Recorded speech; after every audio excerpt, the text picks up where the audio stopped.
বিসমিল্লাহির রহমানির রহিম। প্রিয় সৌদি প্রবাসী ভাই ও বন্ধুরা, সবাই কেমন আছেন? আশা করি সবাই ভালো আছেন। বাংলাদেশ থেকে নতুন যারা এসেছেন, পাইপিংয়ের কাজ অনেকে রুমে বসে শিখতেছেন, শুধু তাদের জন্য এই ভিডিওগুলো। যারা পুরাতন তাদেরও হেল্পফুলে আসতে পারে। আসেন আজকে আপনাদের পাইপিংয়ের বেস্ট একটা জিনিস, যেটা হলো ফ্লাঞ্জ। মাস্ট বি ফ্লাঞ্জ লাগবে। এই ফ্লাঞ্জের কাজ সম্পর্কে আপনাদের অল্প কিছু ধারণা দেব। দেখেন, এটা আমাদের 2 ইঞ্চির ফ্লাঞ্জ। একটু 2 ইঞ্চির ফ্লাঞ্জ কী করে চেনবেন? ফ্লাঞ্জের ক্লাস, কত ইঞ্চির ফ্লাঞ্জ, ফ্লাঞ্জের ক্লাস, ফ্লাঞ্জের রোটেটরি সিস্টেমগুলো দেখেন। এই দেখেন, আমাদের এখানে উল্লেখ করা আছে। প্রথম আপনারা চেক করতে পারবেন কত ইঞ্চি। 2 ইঞ্চি WN ফ্লাঞ্জ 150 ক্লাস, হ্যাঁ।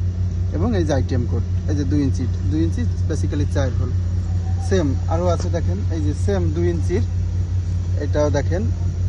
যে কোনো ফ্লাঞ্জে ফার্স্ট অফ অল আপনি ফ্লাঞ্জে এবার ধরে আপনি ফ্লাঞ্জের সুন্দর করে চেক করতে পারবেন। দেখেন কত ইঞ্চির ফ্লাঞ্জ, 2 ইঞ্চির ফ্লাঞ্জ, কত ক্লাস, দেখেন 300 ক্লাস WNR ফ্লাঞ্জ, সব সুন্দরভাবে লেখা আছে। আশা করি এভাবে ভিডিওগুলো দেখলে আশা করি ইনশাল্লাহ আপনাদের হেল্পফুল হবে। হ্যাঁ, ধন্যবাদ।